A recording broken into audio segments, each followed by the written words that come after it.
Un jour où je prêchais dans une église près d'ici à propos du patriarche Joseph, je lui racontais comment il avait interprété le songe de Pharaon à propos des 5 vaches grasses et des 5 vaches maigres. Et à la fin de la messe, il y a une petite fille qui est venue me voir. Elle me dit, mon père, c'est pas 5 vaches, c'est 7 vaches grasses et 7 vaches maigres. Et merci pour cette correction. Est-ce que vous lisez la Bible? Êtes-vous au courant des 7 vaches grasses, des 7 vaches maigres, des 7 épis de blé bien pleins et des 7 grêles? Alors ce temps de l'été est un temps où nous nous invitons à faire la lectio et à lire notamment ce roman extraordinaire de l'histoire de Joseph. Alors nous avons parlé d'Abraham, d'Isaac et de Jacob. Avec Abraham, il y a une promesse. En toi seront bénies toutes les nations. Et vous vous rappelez, la semaine dernière, j'avais montré qu'à partir d'Abraham, il y avait comme des cercles elliptiques qui s'élargissaient, c'est-à-dire que la promesse prend de l'ampleur, mais c'est toujours le même et unique projet. La promesse va se transmettre à Isaac, à Jacob, ensuite à Moïse, aux prophètes. Jésus va l'assumer, nous allons le voir tout à l'heure, et cela va s'achever dans la vision de l'Apocalypse. Je vis un peuple nombreux de toute race, langue, peuple et nation. Quel dessein mystérieux! Alors cette bénédiction, et c'est pour ça que je faisais des cercles concentriques elliptiques, c'est que des fois on a l'impression qu'on revient en arrière quand on lit la Bible, parce qu'il y a des choses pas très édifiantes.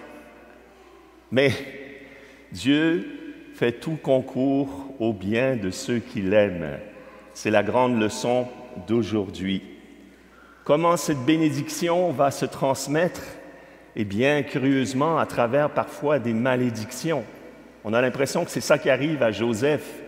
Parce que Joseph, vous l'avez entendu dans le passage, il est jalousé par ses frères. Joseph, c'est le 11e fils de Jacob. Jacob, sa femme Rachel, était stérile, donc il a eu 12 fils, mais de 4 femmes différentes. C'était les mœurs de l'époque. Et Joseph est celui qui a mis fin à la stérilité de Rachel. Et finalement, Benjamin, qui était le 12e.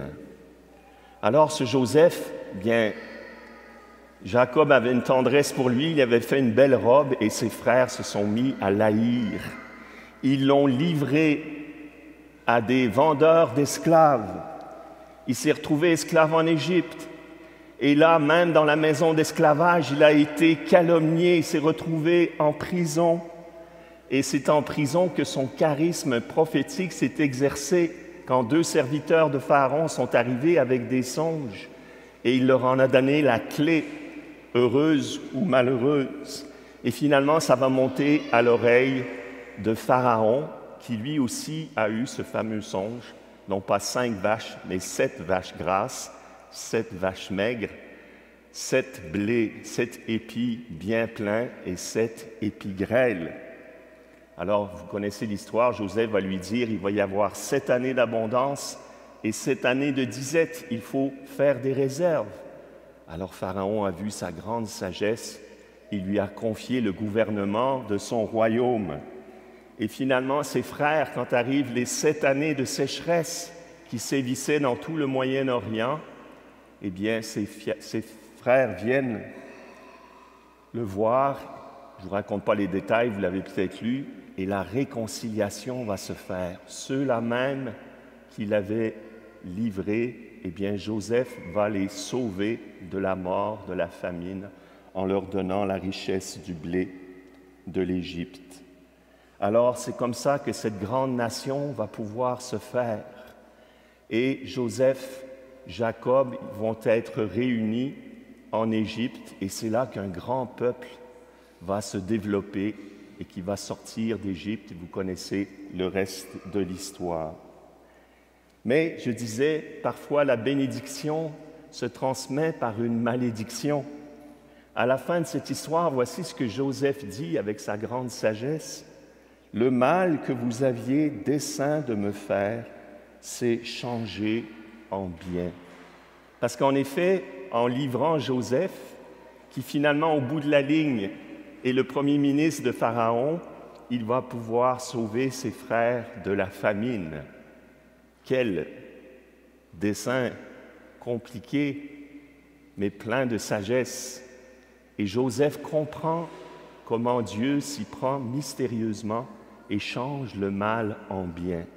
Et cela, évidemment, nous rappelle notre Seigneur Jésus-Christ. Saint Matthieu reprend le psaume 117 et dit « La pierre qu'ont rejetée les bâtisseurs est devenue la pierre d'angle. » Car en effet, Jésus, comme Joseph, a été rejeté, il a été trahi, il a été persécuté par ceux-là même vers qui il était envoyé parce qu'il était le Fils bien-aimé de son Père céleste, et cela suscitait la haine et la jalousie. On l'a cru mort, comme on a cru que Joseph était mort, lui qui était parti en Égypte. On a mis Jésus au tombeau, comme on a mis Joseph dans la citerne. Et c'est lui qui devient la source de notre salut. La pierre qu'ont rejetée les bâtisseurs est devenue la pierre d'angle d'un nouvel édifice qui est l'Église. Quand les frères de Joseph se rendent compte du mal qu'ils ont fait, ils sont saisis de repentir. Et cela va fructifier dans une réconciliation très émouvante. Joseph a fermé toutes les portes du palais. Il pleurait si fort que même à l'extérieur, on entendait le bruit. Ce récit est vraiment bouleversant, mais plein de tendresse. Et son père, qui le croyait mort, le retrouve vivant, et il va pouvoir finir sa vie auprès de lui.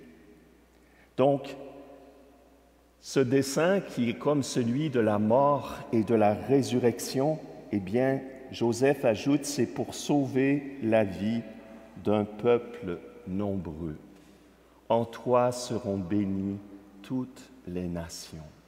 Voilà comment Dieu s'y prend mystérieusement, par un drame, par un rejet, par une mort, pour transformer cela en un salut pour un peuple nombreux. C'est nous aujourd'hui.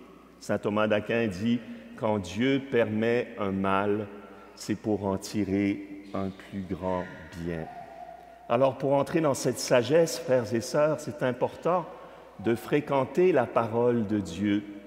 Paul nous dit que cette sagesse, ce mystère de la sagesse, a été tenu caché dès avant les siècles pour nous donner la gloire et qu'il nous est communiqué par l'Esprit de Dieu. C'est dans l'Esprit Saint que nous pouvons lire la Bible, mais que nous pouvons aussi lire notre existence à la lumière de cette sagesse qui change le mal en bien pour sauver la vie d'un peuple nombreux.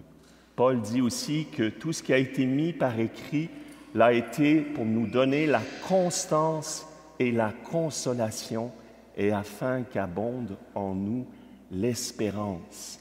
L'espérance de voir ce que le visionnaire Jean nous a dit « Je vis dans le ciel un peuple nombreux de toute race, langue, peuple et nation. » L'histoire de Joseph aussi, me semble, nous appelle à vivre dans l'action de grâce même pour les choses négatives de notre vie. Si nous remercions Dieu même pour ce qui nous fait souffrir, cela permet de tirer un bien du mal et de devenir des témoins de la miséricorde de Dieu, de la sagesse de Dieu qui a livré son propre Fils pour nos fautes et l'a ressuscité pour notre justification. Amen.